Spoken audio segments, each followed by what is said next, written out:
Desde Bogotá, Colombia, les damos la bienvenida a su programa Creciendo Juntos, Familia y Escuela. Familia y Escuela es un espacio de participación para reflexionar sobre el cómo construir ambientes escolares y familiares saludables. Por nuestros niños y niñas y sus familias, pensamos en clave de una cultura de paz que se forja desde la concepción misma de cada ser humano y luego desde sus ambientes más cercanos y cruciales, la familia y la escuela. Bienvenidos. Con ustedes, la doctora Ruth Estela Chacón Pinilla.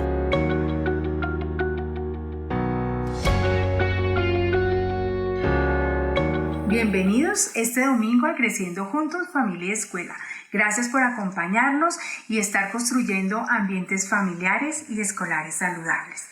Hoy nuestra lectura compartida con un bello texto titulado Nosotros y Nosotras, editado por el Fondo de Cultura Económica en el año 2019 y escrito por Ana Romero y Valeria Gallo. Voy a leer en esta ocasión la parte de nosotros.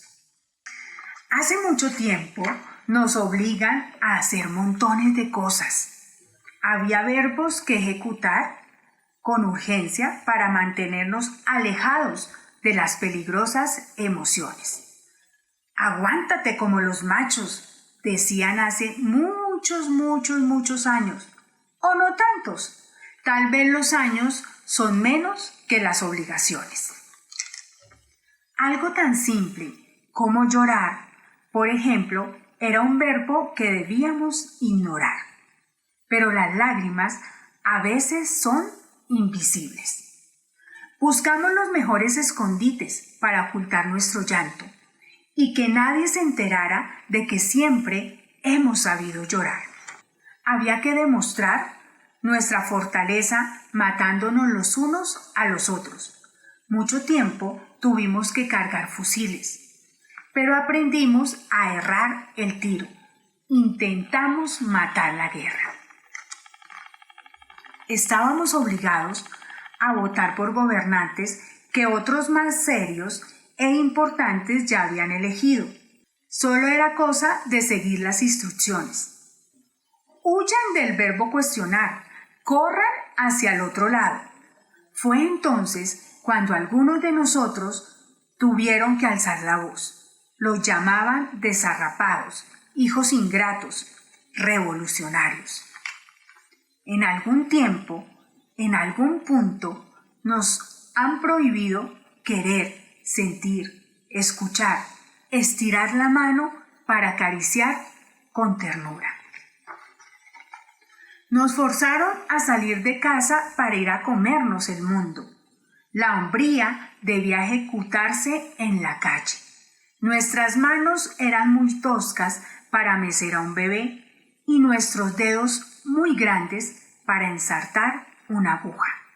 Pero llegó el día en que uno de nosotros mezcló manzanas con caramelo.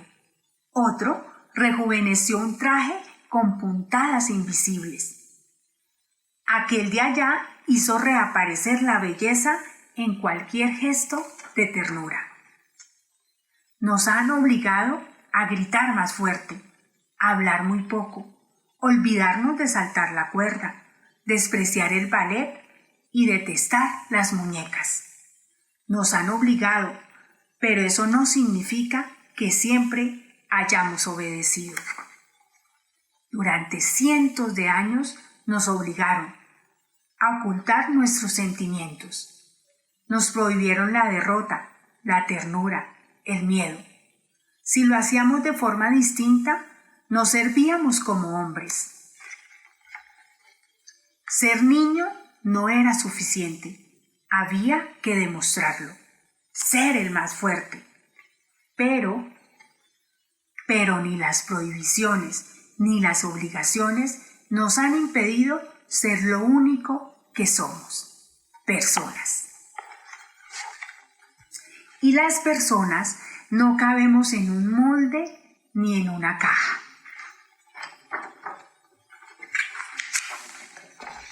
Al fin, lo único cierto es que las etiquetas solo estorban. Cuando se trata de buscar los verbos y los sustantivos que verdaderamente nos hacen felices. Y colorín colorado, esta linda historia ha terminado.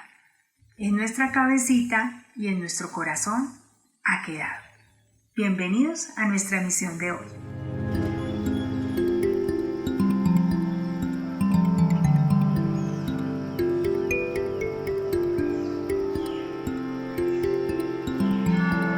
Bienvenidos a esta emisión de Creciendo Juntos, Familia y Escuela.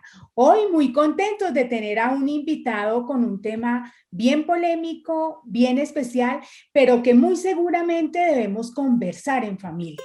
Hoy los aportes están en la voz del maestro Juan de la Cruz Jiménez Hernández. Él es doctor en educación, magíster en educación, especialista en docencia universitaria, especialista en ecología y licenciado en ciencias sociales. Su tema de investigación a través de muchos años inició por el bullying, pero luego ha tomado otras trayectorias importantes y de aporte para nuestra sociedad. Juan de la Cruz, bienvenido a este espacio de Creciendo Juntos, Familia y Escuela. Gracias por estar aquí con nosotros. Gracias por seguir construyendo de la mano con maestros como tú una educación más humana, de calidad y sobre todo en la que en el centro están nuestros niños, nuestras niñas y nuestros adolescentes. Bueno, muy bien. Muchas gracias, Rudestela, por esta invitación. Para mí es todo un placer acompañarte y, bueno, comentar todas esas experiencias que hemos construido a lo largo de los años. Muchas gracias. Gracias, Juan de la Cruz. Bueno, yo enunciaba al inicio del programa que es un tema polémico, porque si bien escuchamos del bullying, del matoneo, y eso se vuelve como en un momento de la escuela un tema bien álgido, yo quisiera, Juan de la Cruz, que tú nos comentaras cómo empieza ese trayecto tuyo de maestro en un tema como estos dentro del contexto escolar. Bueno, tú como educadora sabes que nosotros los maestros somos altamente observadores y en un salón de clase pues ocurren muchas situaciones que uno a veces pues deja pasar, pero otras veces decide no dejarlas pasar. Una de ellas pues ese era el maltrato, digamos, constante que yo veía en mis estudiantes cuando trabajé en un colegio masculino de la ciudad de Bogotá. Y esa observación me llevó a preguntarle alguna vez a ellos, bueno, pero ustedes, ¿por qué se pegan? Entonces me respondían, no, es que no nos estamos pegando, estamos jugando. Y comencé a observar los recreos y a ver que esos maltratos no eran juego, eran golpes que dolían. Situaciones serias. Sí, y que los niños pues trataban de explicarlos como algo normal. Es decir, el colegio aceptaba y normalizaba que la violencia fuera algo parecido a un juego, pero yo les explicaba, no, juego es donde yo me divierto con el otro. Eso es maltrato. Y comenzamos a reflexionar sobre eso y en algún momento de mi práctica decidí hacer un cuestionario que evaluara el tema de bullying. Eso fue por allá en el 2009-2010 y los resultados mostraron en ese momento que esos niños lo que padecían eran situaciones de bullying. En su momento fue polémico porque primero el término no era conocido, no era popular, y pues lo veían como un extranjerismo. Algunos compañeros me decían, pero ese término de... Entonces yo le intentaba explicar a ellos que el término no era una moda, sino que al traducirlo al castellano no tenía un significado correcto como se describía en inglés. Entonces hicimos ese primer estudio con niños de octavo y noveno y los resultados fueron alarmantes en ese momento. Juan de la Cruz, ¿qué situaciones de bullying encontrabas en esa época? O sea, que nos puedas comentar, porque, bueno, nos prendes una alerta y es el hecho de normalizar ciertas situaciones, ¿sí? Tú los decías, ellos decían es un juego, entonces las normalizamos como juego, las normalizamos de pronto como formas de comunicación, ¿cierto? Entonces ahorita se me viene a la mente los sobrenombres, ¿sí? Ah, Los ok, apodos, sí, ¿cierto? sí, Y sí. entonces yo digo, como que normalizamos eso, ¿cierto? Pero hay algo que está pasando en el interior de los niños, de las niñas, de los adultos también puede pasar, ¿cierto? Pero cuéntame algunas experiencias, algunas situaciones particulares para que tú nos ilustres y nos dejes pensando en eso que puede estar pasando y que lo estamos normalizando. Bueno, las primeras situaciones que uno o que yo observaba era pues, lo que se conoce como el bullying tradicional o común, que son los golpes, o sea, el maltrato físico repetitivo. Pero después comencé a observar otros tipos de comportamientos que no eran tan evidentes, como tú lo has dicho, los sobrenombres, los apodos, el saboteo en el salón, el sabotear al otro cuando habla, cuando expresa una idea, ¿sí? El hacerlo sentir inferior delante de los demás, ¿sí? Por la forma de hablar, por la forma de vestirse, ¿sí? Y comencé a observar que ese tipo de bullying también era un tipo de bullying que después se categoriza como social y Ujú. aparecen otras nuevas manifestaciones como bullying verbal y aparecen también las situaciones de bullying que están asociadas con las amenazas y con las humillaciones a la persona y es un tipo de bullying que se conoce como psicológico. Digamos, esos cuatro tipos de bullying que te mencioné, lo físico, lo verbal, lo psicológico, ¿sí? Y lo social, fueron los primeros tipos de bullying que registré en los inicios de este ejercicio de investigación sobre violencia en la escuela. Juan de la Cruz, yo pensaría que estos cuatro tipos de bullying también pueden estar manifiestos de alguna manera en el contexto familiar. ¿Mm? Entonces quisiera como que tú nos ayudaras a pensar, ¿sí? Si esas son las situaciones en el ámbito escolar, ¿qué se observa en el escenario familiar respecto al bullying? Bueno, con el tiempo, la investigación fue mostrando que la mayoría de los teóricos o el teórico principal, que es un señor de nombre Dan Olbius, él fue uno de los primeros que registró esto, pero contradiciéndolo a él, uno encuentra que esas agresiones que se tipifican en la escuela realmente nacen en la casa. O sea, en la casa ayudamos a construir maltratadores, tanto hombres como mujeres. Es decir, nosotros los padres de familia que amamos a nuestros hijos con todo el corazón, que se los pedimos al universo, a Dios, terminamos maltratando a esos niños desde la casa, ¿sí? Desde la casa pensando en que el maltrato ayuda a la formación, pero realmente lo que hacemos es construir un maltratador. Entonces, utilizamos la chancla, el rejo, los palos, las comidas calientes, ¿sí? Para El rincón, humillar el el rincón, rincón. para maltratar a un niño que posteriormente él sale de su casa y tiene, digámoslo así, un entrenamiento de maltrato, Para ¿sí? reproducir esas conductas. Y, y lo reproduce en un espacio escolar, porque el bullying pues no se asocia con la familia, sino que tiene una relación, es decir, la familia ayuda a construir maltratadores y maltratadoras, tanto Ujú. niños como niñas. Entonces, en ese espacio escolar aparecen los tres actores del bullying.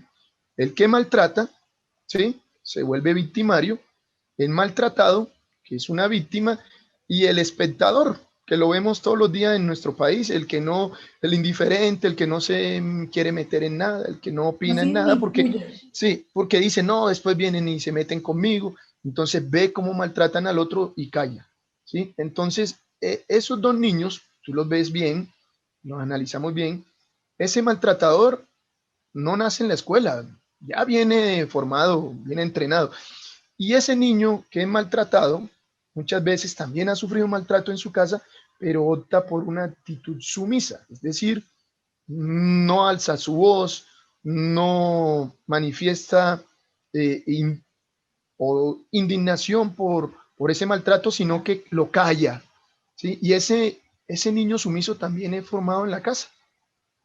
Entonces, esa es la relación que yo observo, que el bullying sí se reproduce en la escuela, pero muchos de los maltratadores no nacen en la escuela, porque los profesores no formamos maltratadores. No conozco ningún profesor en el mundo que diga, esta es la clase para aprender a maltratar. Es más, los profesores somos Somos abiertamente promotores del buen trato. del buen trato, de la paz, del respeto y aceptación por la diferencia. Es posible que nuestra falla en el caso del bullying esté en que nunca estamos presentes cuando él se presenta, porque efectivamente el bullying se da cuando el profesor sale. No está. Eso Bueno, te puedo decir. creería yo, tú dejas ahí una incógnita también que me parece importante ponerla sobre la mesa y es, probablemente nosotros con certeza promovemos el buen trato, pero a veces algunas actitudes, ¿sí? De nosotros los maestros podrían también generar ambientes de maltrato. Entonces, dejemos eso sobre la mesa porque quisiera continuar con algo, pero es algo que para dejarnos ese interrogante, este programa lo ven maestros, lo ven familias, lo ven nuestros niños y nuestros jóvenes, y es como el hecho es cuestionar, el hecho es interrogarnos y reflexionar sobre lo que tenemos que empezar a construir o a deconstruir para seguir creando ambientes familiares y escolares saludables. Juan de la Cruz, sé también y conozco tu trayectoria en un tema que ha sido bien polémico también en esta dirección, porque pues yo creo que al observar todas esas múltiples razones y esos maltratos sistemáticos, por lo que tú enunciabas ahorita, por las habilidades, probablemente por el color de piel, por las formas de actuar, de pensar, por las formas en que me comporto, ¿cierto? Entonces todo eso se adentra en otro tema bien polémico y también llega a lo que se ha llamado el bullying homofóbico. Yo quisiera que tú nos contaras y nos ampliaras ese tema que tú has venido desarrollando, las situaciones que observas, que nos definas ese término y que nos cuentes tu experiencia. Ok. Estando en este colegio que las características eran un colegio masculino, sucedió otro hecho que no reveló inmediatamente la investigación. Y es que este colegio masculino, pues, tenía en su interior muchos niños, múltiples niños, con orientación sexual diferente a la hetero. Entonces, estos niños que eran percibidos por sus compañeros como homosexuales y sufrían doble bullying, por decirlo así, una carga de odio y de desprecio hacia ellos. Y pues eso hizo que yo terminara involucrado en un tema de prevención de la homofobia y haciendo otro análisis con datos estadísticos encontré que existía una relación y era que a estos niños les hacían bullying por, por su condición o su orientación sexual. Entonces, este bullying pues lo etiquetamos como bullying por homofobia y efectivamente se origina por, por esa orientación sexual que ellos manifestaron y abiertamente sus compañeros pues les practicaban múltiples tipos de bullying. Entre esos estaban, por ejemplo, ellos poco participaban en actividades culturales, poco participaban en actividades deportivas. A la hora de hacer un trabajo en grupo, ellos eran despreciados por su orientación y eso me llevó a involucrarme en tal sentido en que uno no puede ser indiferente. ¿Alguna vez un niño de esos que hoy en día ya está casi a punto de terminar su carrera de sociólogo, me hizo una pregunta y me dijo, bueno, pero si usted no es un hombre gay, ¿por qué nos defiende? Entonces yo le decía a él que nosotros los seres humanos tenemos que desarrollar la solidaridad por los otros. No podemos ser indiferentes. Que efectivamente yo no era gay y mi inclinación no es gay, pero que no podía ser indiferente ante tanto maltrato. Entonces, que eso lo íbamos a cambiar, que lo íbamos a transformar. Y efectivamente en ese colegio esa campaña duró unos 6 años, a tal punto que se convirtió en un éxito. Ellos terminaron empoderándose, terminaron reconociéndose como tal, sin vergüenza y sin pena, porque yo les decía en clase de democracia, es que tener una identidad sexual diferente a la hetero en este país no es delito, ¿sí? Como no es delito, tú puedes ejercer ese derecho y puedes vivirla. Y comencé a hacer un trabajo muy bonito con los demás de aceptarnos y respetarnos tal y como somos. Y eso llevó un promedio de 6 años de inversión. Y obviamente hubo polémica. Algunos profesores se oponían a eso porque el colegio era masculino, eh, pero tuve el respaldo de muchos padres, ¿sabes? Muchos papás se sintieron conmovidos por eso. eh, Aparecieron los medios de comunicación haciendo múltiples reportajes que tú los puedes Los encontrar en conozco. redes, sí, en redes sociales. Y mucha gente se unió no al mundo gay, que era lo que les decía yo a ellos, no, es al respeto por el otro. Porque mañana me pueden discriminar porque yo pienso políticamente diferente, o porque soy de una religión diferente, o porque nací en una cultura diferente. Entonces, no era una defensa sobre lo homosexual, sino era una defensa al Sobre la respeto, diversidad. sí, sobre lo diverso que somos nosotros. Y digamos que triunfamos en ese sentido, transformamos la cultura escolar, transformamos las prácticas y nos volvimos un referente en ese momento, que yo recuerdo con mucho cariño de los logros de uno como ser humano. A veces no tiene nada que ver con el estudio, sino con como, como sentir que uno contribuye a que el mundo sea mejor. Y creo que en eso me siento satisfecho y orgulloso de ese momento de mi vida como educador. Quiero preguntarte algo. Dos cosas aquí me surgen, Juan de la Cruz. La primera Sí, es que yo quisiera saber cómo lograste ese entramado en lo curricular, porque a veces nuestras mallas curriculares son rígidas, ¿sí? sí. Temas como este a veces no se tocan en los contextos escolares. ¿Cómo lograste y a través de pronto de qué área, ¿sí? ¿De qué momentos propiciados en la escuela? ¿Cómo lograste ese entramado dentro de lo curricular en el contexto A, escolar? a veces hay que ser rebelde. Algunas veces, cuando yo llegué a ese colegio, me ofrecieron fue la carga de religión. ¿Sí? Yo soy licenciado en ciencias sociales, pero me dijeron, lo que tenemos para darle es 22 horas de religión. Tiene Religión. 22 planillas. Ujú. Y yo, pues ese día casi lloro, porque yo decía, pero bueno, yo sé algo de cristianismo, pero ¿cómo voy a dar religión? Entonces, Ujú. cuando aparecen estos problemas y yo los voy observando, entonces yo le digo a los niños, bueno, Jesucristo era un hombre que no era indiferente y que siempre estaba al lado de los vulnerables, de los marginados. Así que esta clase se va a volver una clase contra el bullying. Y entonces, pues, me preguntaban en el consejo académico muchas veces que por qué yo no daba religión.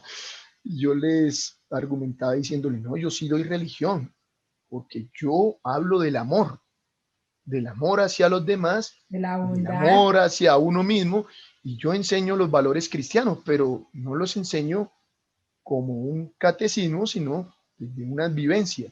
Entonces la clase de religión, que iba de sexto hasta 11, terminó atravesando todo el colegio. Comenzamos a hablar de esos comportamientos éticos deseados, comenzamos a hablar del respeto y la clase fue transformándose a tal punto pues que aparecieron los proyectos y ahí apareció el primer proyecto anti-bullying que fue reconocido en su momento por la Secretaría de Educación de Bogotá y el IDEP y, y, y, y generó digamos, unos lineamientos que tenían 5 claves para enfrentar el bullying.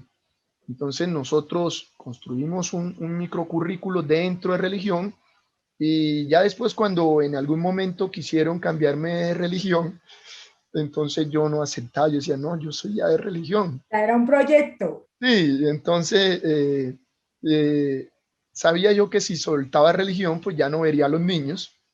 En ese momento le daba clase como a 800 niños y era un martirio, tú lo sabes, como profesor, pasar 800 notas, pero al final yo terminé amando tanto ese trabajo que para mí eso se convirtió en una práctica, digamos, amorosa, bella, reconfortante, porque era el espacio para hablar con los niños de sus problemas, era el espacio para enfrentarlos, era el espacio para que ellos mismos generaran ideas. Entonces, ellos generaron una idea y fue crear pancartas, por ejemplo. Entonces, con los niños fueron los primeros que sacaron de su dinero con la ayuda de sus papás e hicieron como aporte al proyecto unas pancartas que explicaban qué era el bullying y mensajes. Después que se acabó la plata, entonces comenzamos a escribir como especie de cartas, pero de naipes, donde en la carta había una frase anti-bullying y el ejercicio era regalársela a otro en el descanso. Y al voltearla decía, léela y compártela.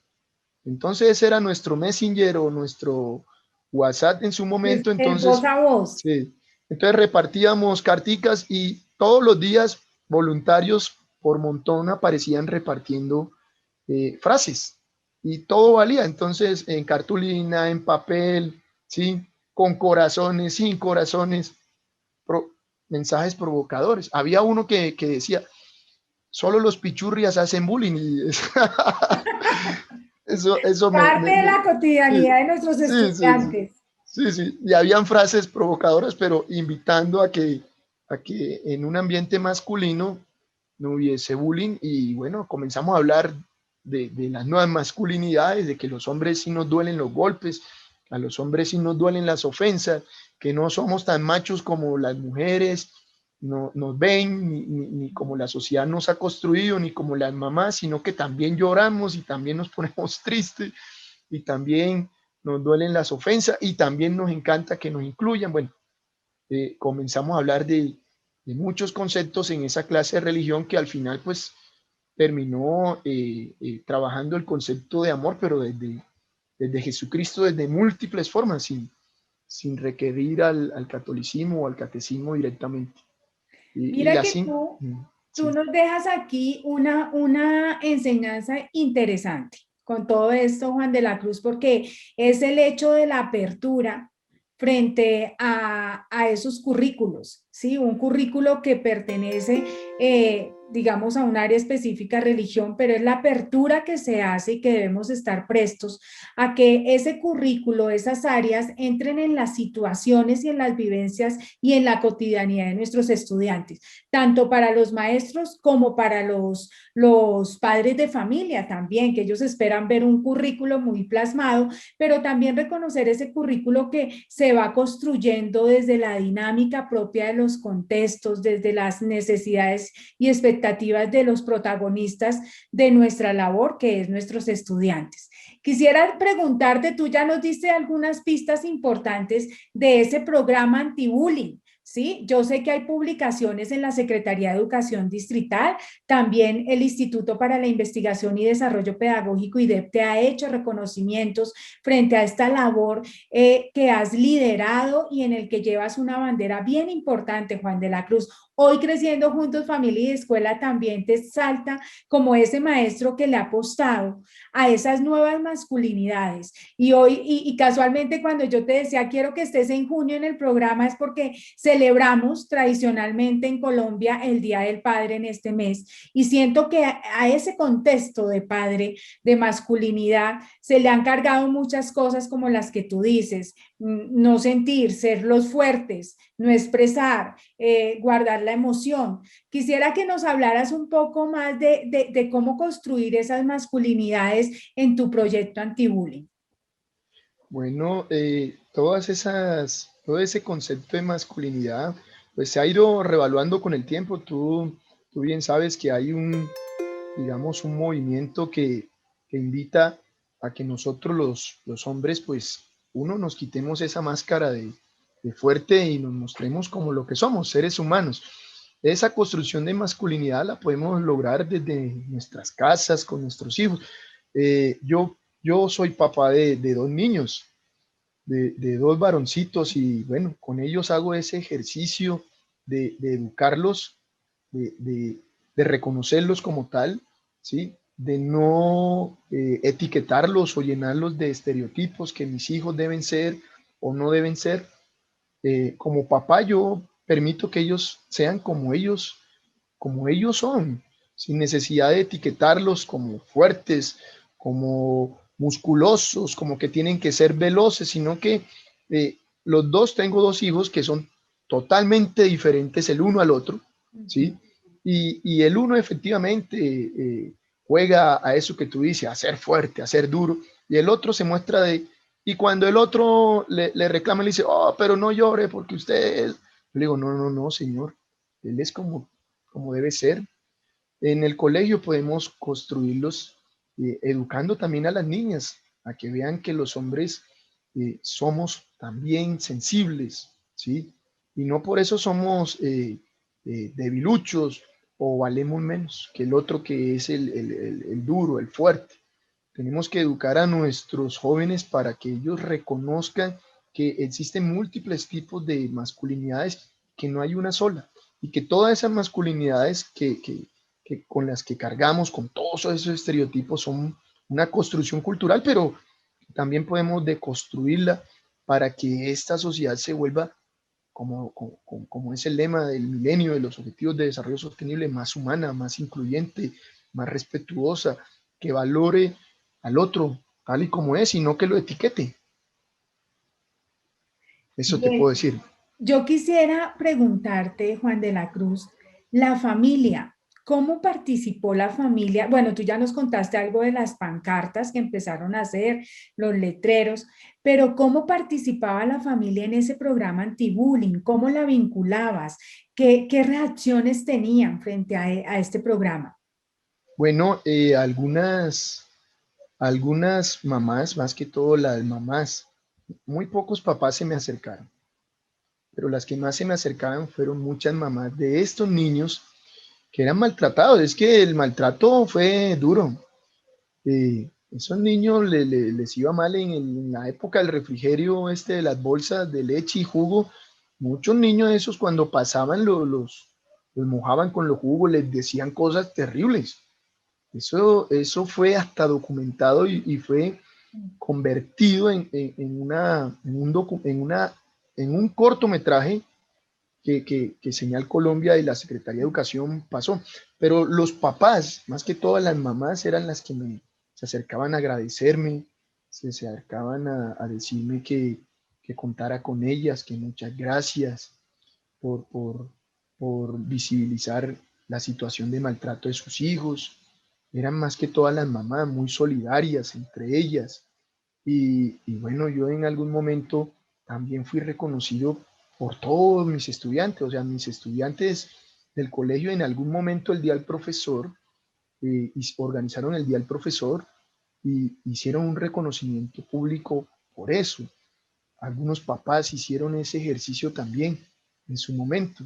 Es decir, eh, eh, solo los dolores que viven las familias, porque el bullying no solamente homofóbico genera dolor en los otros, sino tener un hijo maltratado, tener un hijo sufriendo, genera también sufrimiento en la mamá, en el papá, ¿sí?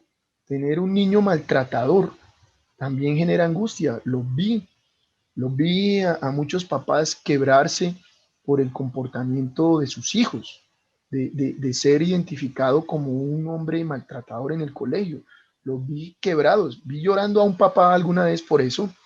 Vi llorando a muchas mamás por eso, pero la esperanza estaba en que ese proyecto iba a dar frutos y los dio a tal punto que cuando hicimos el ejercicio de cruzar ese proyecto con los resultados ICFES de las pruebas, saber, en competencia, los resultados mostraban unos avances muy significativos, a tal punto que que la misma Secretaría de Educación en su momento nos reconoció durante 4 años seguidos por esos aportes.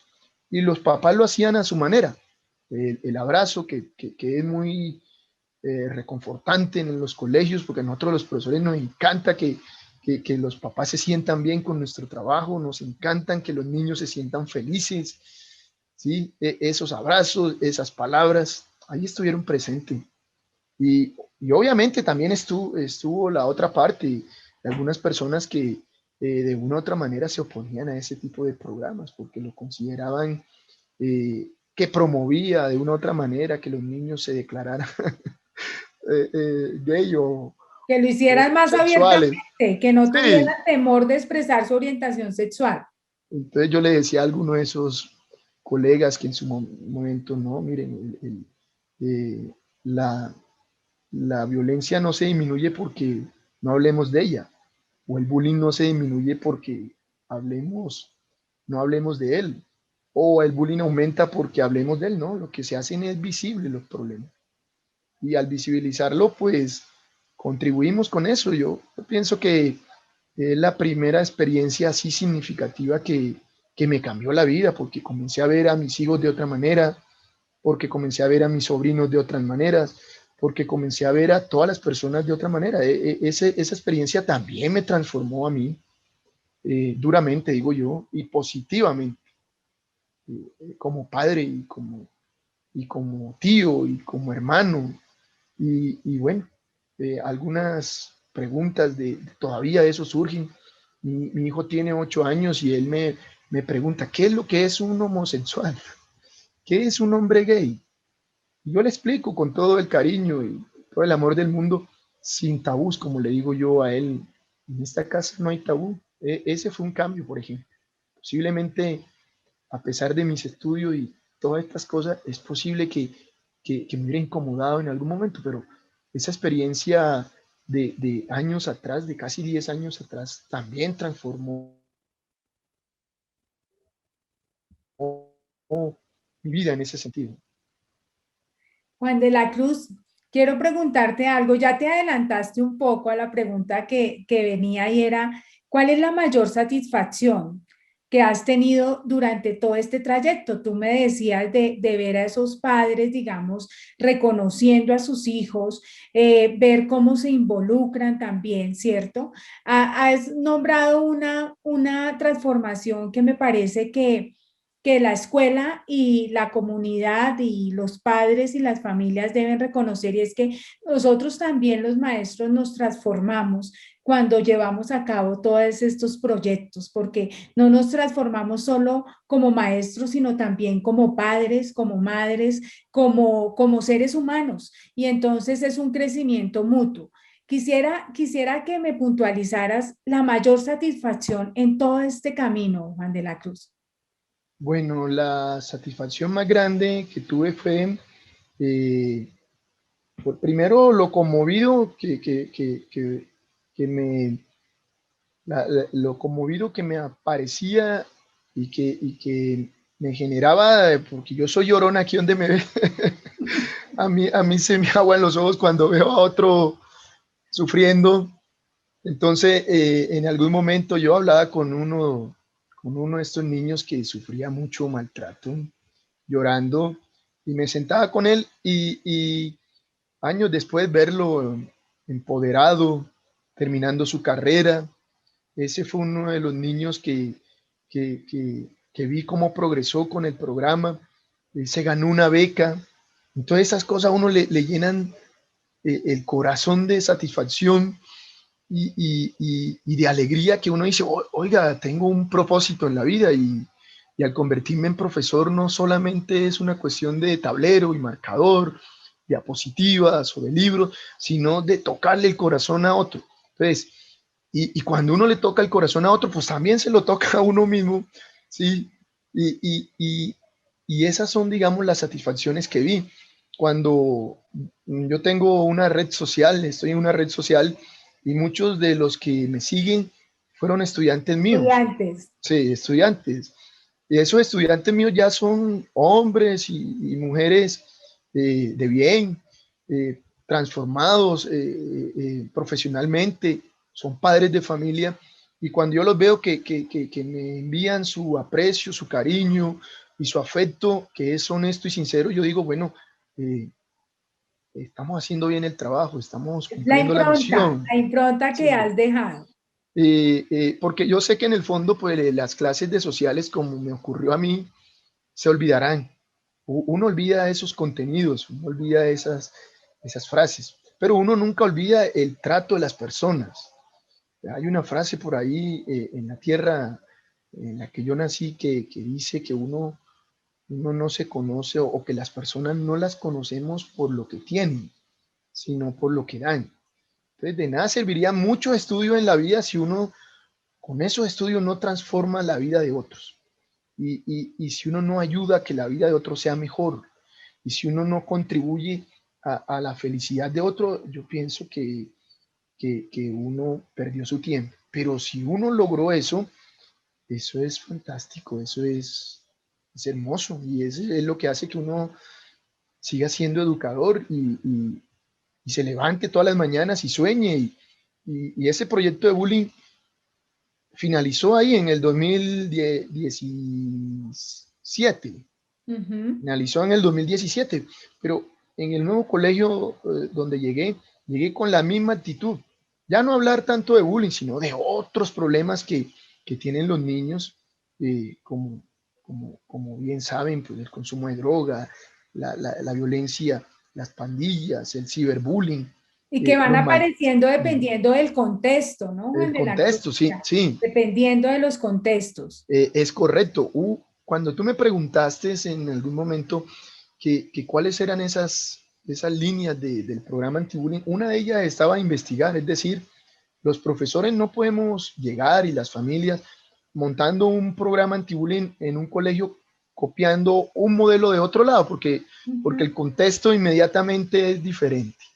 Entonces, una de esas líneas era que el que montara un programa anti-bullying tenía que conocer el contexto, investigarlo, describirlo, caracterizarlo, de tal manera que eso le diera luces para generar transformaciones positivas. Y eso es lo que me ocurre. En el nuevo colegio no puedo llegar hablando de una experiencia de bullying masculino, porque primero no es masculino, es un colegio mixto, y los problemas son totalmente diferentes. Sin embargo, pues el objetivo sigue siendo el mismo, el que ayudemos a esos niños, a esas niñas a tener un futuro mejor, como tú y yo lo hemos tenido gracias a la educación. Sí. Juan de la Cruz, hay algo que quisiera ya para irnos, y es en ese camino de aportar a la felicidad de otros, que bien lo dices, y es una de las misiones de nosotros como maestros y como personas. Creo que todas las personas estamos llamadas a contribuir a la felicidad de otro, como tú lo dices. Quisiera que nos dejaras un mensaje a las familias sobre la necesidad de escuchar a nuestros niños, a nuestros adolescentes, respecto a su orientación sexual, para acompañar y reconocer esa diversidad desde casa. Yo creo que el mayor reconocimiento que podemos hacerle a nuestros hijos, nosotros como padres, es comprender que ellos no son una copia de nosotros, sino que son personas totalmente diferentes. No, tengo un hijo que es muy parecido a mí físicamente, pero yo escucho vallenatos y él escucha música en inglés. Y a mí no me molesta eso. Lo acepto, lo reconozco, ¿sí? Él escucha otro tipo de construcciones culturales diferente a la mía. Ese es el mayor regalo que podemos darle a nuestros hijos, el aceptar que ellos no son una copia de nosotros, que son personas diferentes, que tienen sueños diferentes, que tienen modas diferentes, gustos diferentes, porque su construcción está en otro tiempo. El tiempo en el que nosotros crecimos ya no es el tiempo de ellos.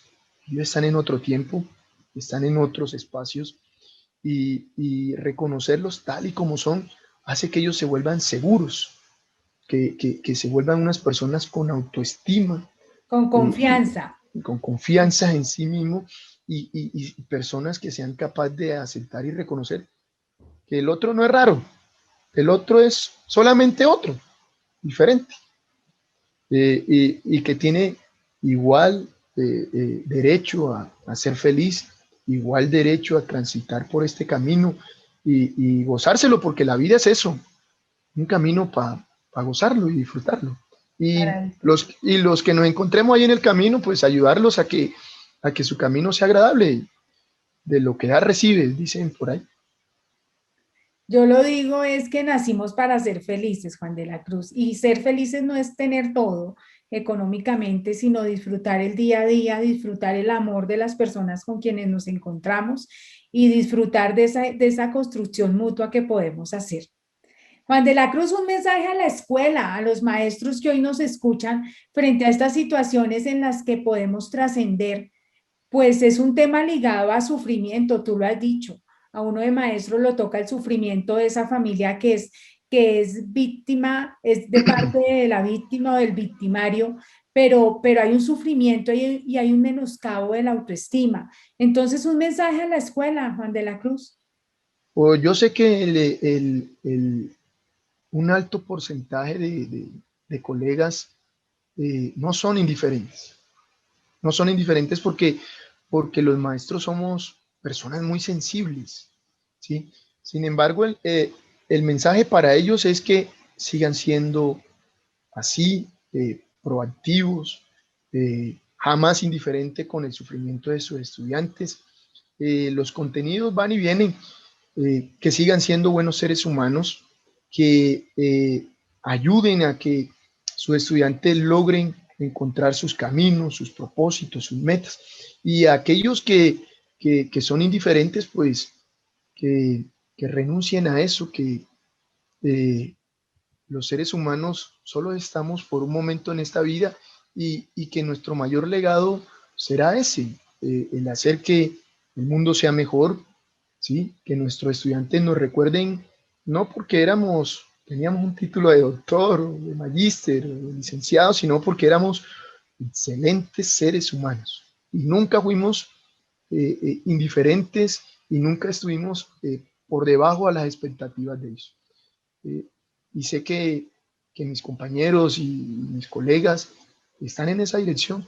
Yo creo que el magisterio colombiano es un gremio con una alta sensibilidad, amorosos, respetuosos y en dirección de progreso siempre.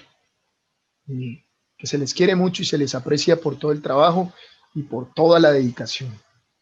Bueno, y estos micrófonos de Creciendo Juntos, Familia y Escuela, son para que hoy tú le des un saludo a estos estudiantes que han transitado este camino contigo. Entonces, si quieres saludarlos, saludar también a estos chicos que probablemente hoy pasan por estar en la controversia de expresar su orientación sexual. Entonces, un mensaje para ellos, Juan de la Cruz. Bueno, a mis estudiantes de todos los tiempos, que los llevo en mi corazón, que los recuerdo siempre con cariño, que muchas gracias por todas las enseñanzas dadas, porque pues los estudiantes también tienen esa particularidad y es que te enseñan muchas cosas, te transforman, ¿sí? Uno a veces cree que uno es el que enseña, pero no, realmente son los otros los que le enseñan a uno.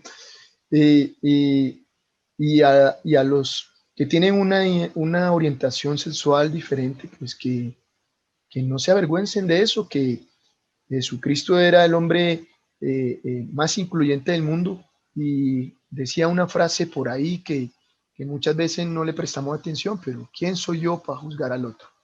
Entonces, pues, que se acepten, que se quieran, que acepten a los demás también cuando encuentren diferencias, que se respeten y bueno, que ayuden a que el mundo sea un mejor sitio para vivir. Ese sería el mensaje para ellos. Y para ti, especialmente, quiero agradecerte todo el esfuerzo que haces desde este espacio por visibilizar las prácticas de los maestros, por ayudar a los niños, que se te quiere y se te aprecia también. Gracias, Juan de la Cruz. Yo feliz de esta coincidencia de vida, de esta coincidencia que desde nuestra formación doctoral, Juan de la Cruz es maestro, colega y amigo de toda esa formación doctoral que vivimos juntos. Y bueno, feliz con esta coincidencia, Juan de la Cruz, agradecida por estar en este espacio compartiendo tus saberes, tus sueños y bueno, tus caminos que siguen creciendo y siguen recogiendo cosechas. Muchísimas gracias a ustedes por estar en esta emisión de Creciendo Juntos, Familia y Escuela, y nos despedimos de esta 6ª temporada con un tema bastante importante y que los invito a que reflexionemos en familia y escuela. Muchísimas gracias. Muchísimas gracias a ti y bendiciones a todos.